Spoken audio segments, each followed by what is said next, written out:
Amigas, amigos, olá! Vamos a mais um vídeo sobre a guerra da Ucrânia. Neste vídeo nós vamos retomar um aspecto que já foi trabalhado em uma apresentação anterior, a questão da segurança internacional. Trata-se de um assunto bastante importante, então ele merece um relativo aprofundamento que nós vamos tentar fazer nesse vídeo relativamente rápido de hoje, segurança internacional. Então vamos lá, primeiro começando com esse fragmento de texto de Bruna Cavallari, A Responsabilidade de Proteger e a Geopolítica da Segurança Internacional. Vejamos. O relatório A Responsabilidade de Proteger, publicado em 2001 e financiado pelo governo canadense, também aborda a definição e problemas acerca da segurança humana. Então vejam, não é segurança de um país, não é segurança de um Estado, é segurança do ser humano, segurança da pessoa como ser humano. Vejamos ainda mais. Reconhecendo a importância de uma abordagem das relações internacionais focada no indivíduo e afirmando a segurança como sendo relativa aos Estados e às pessoas. Então veja, temos uma dimensão nova da ideia de segurança na lógica das relações internacionais, pensando na segurança, sim, das pessoas. Entretanto, a lógica tradicional, a abordagem tradicional de segurança internacional, que é estatocêntrica, não deixa de estar presente. Então vejam, não há segurança das pessoas sem haver segurança para os estados onde essas pessoas, os países onde essas pessoas se encontram. E ainda mais, apresenta um conceito de segurança humana como sendo indivisível, ou seja, que é global e não pode ser alcançado se há, em alguma parte do globo, ameaças a esta segurança. Então, a ideia de unicidade, a ideia de indivisibilidade da segurança. A segurança é humana, a segurança não é russa, americana, ucraniana, chinesa. A segurança é do ser humano, a segurança é global, internacional, tudo bem? E ainda mais, em um mundo interdependente, no qual a segurança depende de uma estrutura de entidades soberanas estáveis, estrutura de entidades soberanas estáveis, os estados agindo de maneira estável dentro dos seus territórios e na relação com os demais estados. Vejamos, a existência de estados frágeis, estados falidos, estados que por fraqueza ou mal abrigam aqueles perigos a outros, ou estados que conseguem manter a ordem interna apenas por massivas violações dos direitos humanos, podem constituir um risco para as pessoas em todos os lugares. Vamos aprofundar essa ideia de segurança internacional dentro de uma lógica de multidimensionalidade da segurança internacional. Tradicionalmente, em uma leitura estatocêntrica, baseada nos estados, típica da Guerra Fria, nós temos a segurança internacional como um jogo de soma zero entre os estados, na lógica, portanto, de equilíbrio de poder. Entretanto, nós poderíamos aumentar essas dimensões, num jogo, portanto, de múltiplas somas para a segurança internacional. Quais dimensões estariam então presentes? 5 dimensões. A dimensão humana, a dimensão ambiental, a dimensão nacional, transnacional e transcultural. Como se manifestariam cada uma destas dimensões? Vejam vocês. A segurança humana, pessoa protegida no âmbito multidimensional dos direitos humanos. Então vamos pensar nos direitos humanos traduzidos em diferentes constituições nacionais em direitos fundamentais de primeira geração, direitos civis e políticos, direitos fundamentais de segunda geração, direitos sociais. Então, todas as dimensões inerentes aos direitos humanos, traduzíveis em direitos fundamentais nas diferentes constituições, estão presentes nesta lógica de segurança internacional. E ainda mais, a questão ambiental, porque o ser humano não está protegido se ele não tiver um meio ambiente protegido. Daí a ideia de desenvolvimento sustentável e não apenas a ideia de uma forma mais racional e justa de acesso a recursos que são limitados. Os recursos do planeta não são infinitos e há demandas, estas sim, que tendem ao infinito a partir de diferentes sociedades.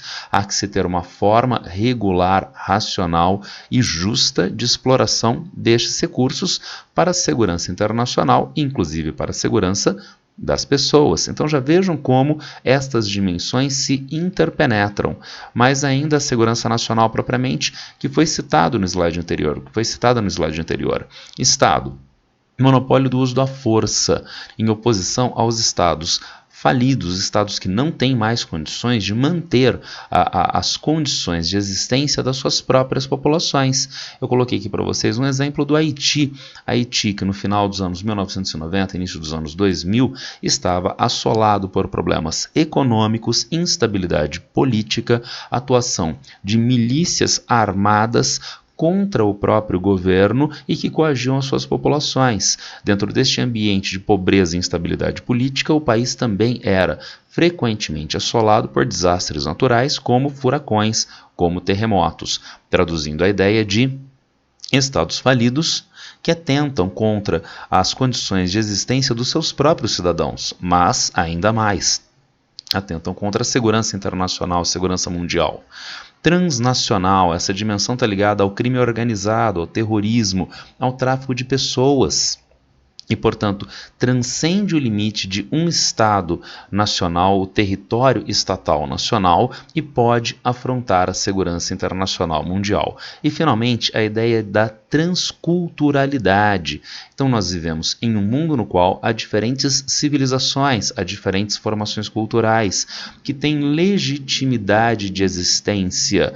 E daí a necessidade para a segurança mundial que haja também a segurança junto a legitimação e preservação dessas diferentes culturas. Temos, portanto, ao longo dos anos 2000 e 2010, a ideia de uma segurança internacional que também olha para a pessoa, para o ser humano, e não apenas a lógica estatocêntrica. Mas eu insisto, sem a segurança do Estado, sem a segurança nacional, é difícil haver a segurança das pessoas nos diferentes estados ou em escala mundial. Daí nós podemos voltar à ideia de visão estatocêntrica no texto de Mirella Nogueira de Alencar. Vejamos, privilegiar o Estado como objeto de referência, incluir tanto as ameaças internas quanto as ameaças externas, expandir a segurança para além do setor militar e do uso da força, ver a segurança como inextricavelmente ligada a uma dinâmica de ameaças, perigos e urgências. Então, nessa lógica, voltamos a colocar o Estado como centro. Insisto, existem outras dimensões, mas sem esta, as outras não existem. E a gente pode entender essa dimensão estatocêntrica principalmente quando ela foi mais forte durante o período da Guerra Fria. Vejam, coloquei para vocês o exemplo do Conselho de Segurança das Nações Unidas. Nós temos um Conselho de Segurança que tem algumas semelhanças com o Conselho de Segurança da instituição que findou em 1946 a Liga das Nações. Essa instância era muito importante, tanto na Liga das Nações quanto na Organização das Nações Unidas. Trata-se de uma instância que delibera, entre outros, sobre sanções internacionais, sanções a um determinado país, inclusive a possibilidade de legitimação de intervenção militar. Essa instância já existia na velha Liga das Nações, como existe na Organização das Nações Unidas. Na Liga das Nações, essa instância era dotada de membros permanentes e membros rotativos, assim como na Organização das Nações Unidas. Entretanto, na velha Liga das Nações, as decisões eram tomadas por unanimidade, o que fazia com que, na prática, todos os membros, rotativos ou permanentes, tivessem direito de veto frente às deliberações.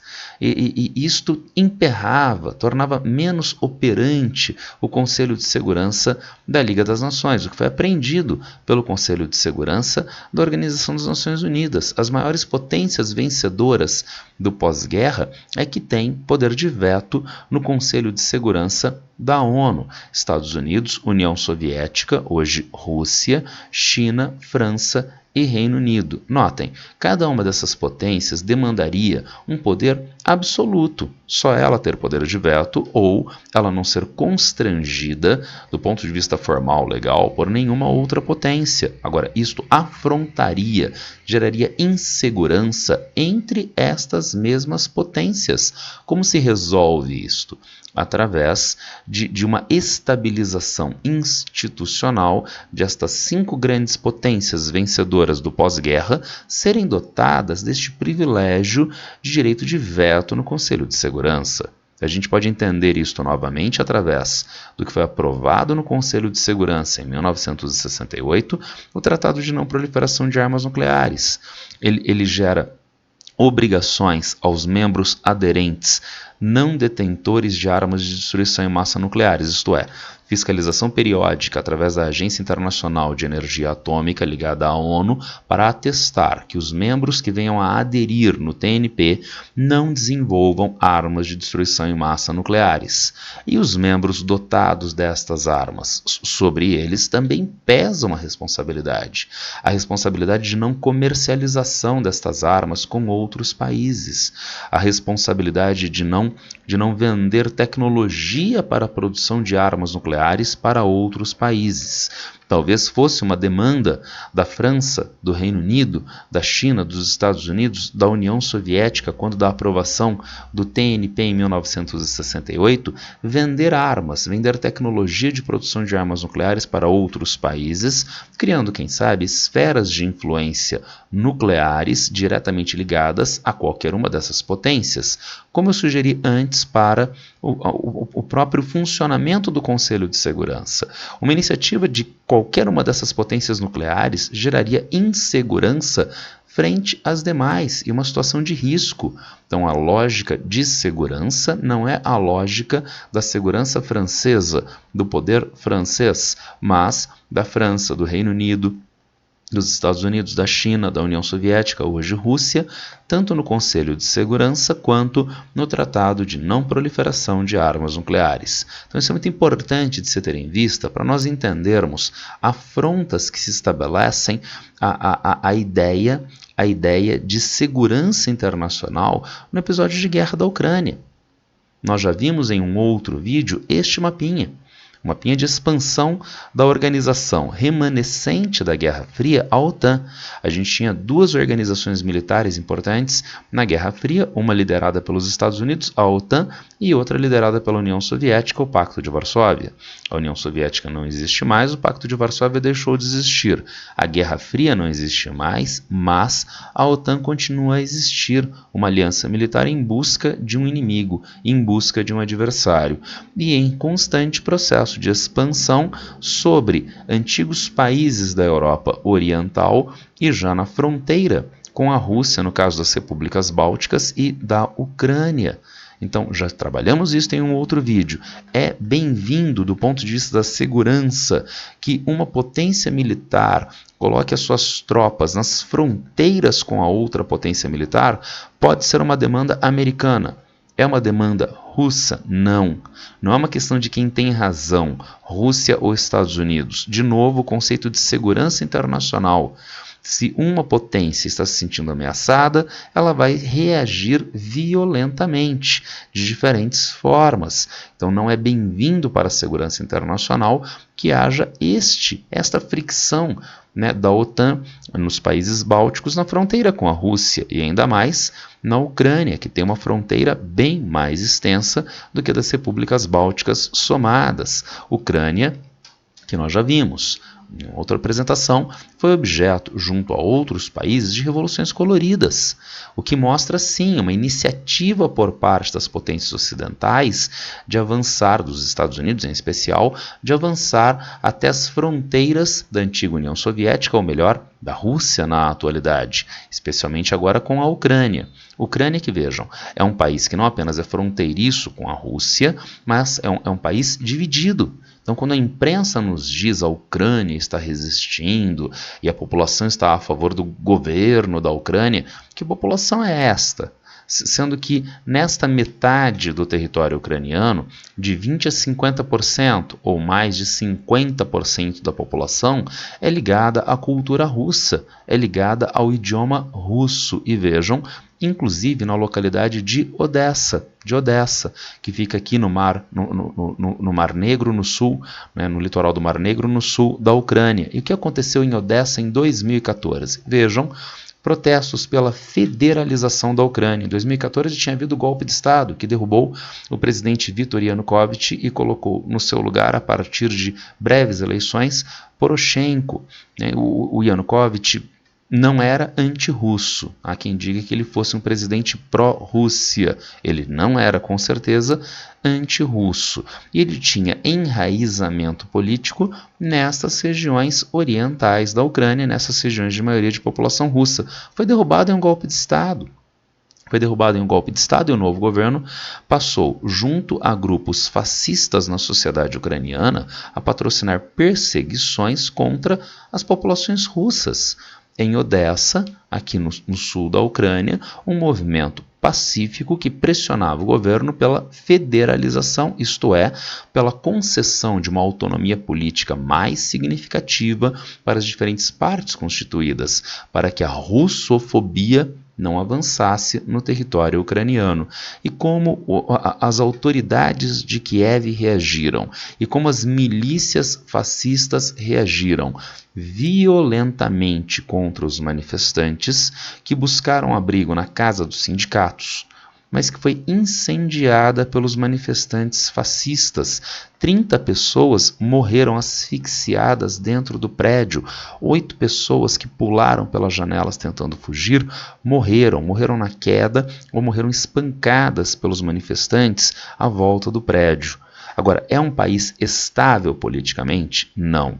E é um país que tem um governo que assumiu o poder em 2014 em uma leitura de forte agressividade contra a potência vizinha, maior potência nuclear, a Rússia. Então, novamente, para a segurança internacional, é bem-vinda essa expansão da OTAN? É bem-vinda a agregação de um país que tem metade da sua população ligada à Rússia, à OTAN? Um governo que se faz autoritário sobre as populações de idioma russo no seu próprio território? Claro que não.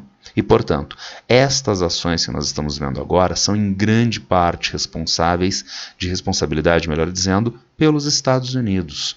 Para fechar o vídeo, apenas a título de exemplo, o que está acontecendo agora, nos últimos dias. Estou gravando o vídeo no dia 10 de abril e nos últimos dias nós temos o anúncio da visita de autoridades americanas a Taiwan, quando o governo chinês já sinalizou.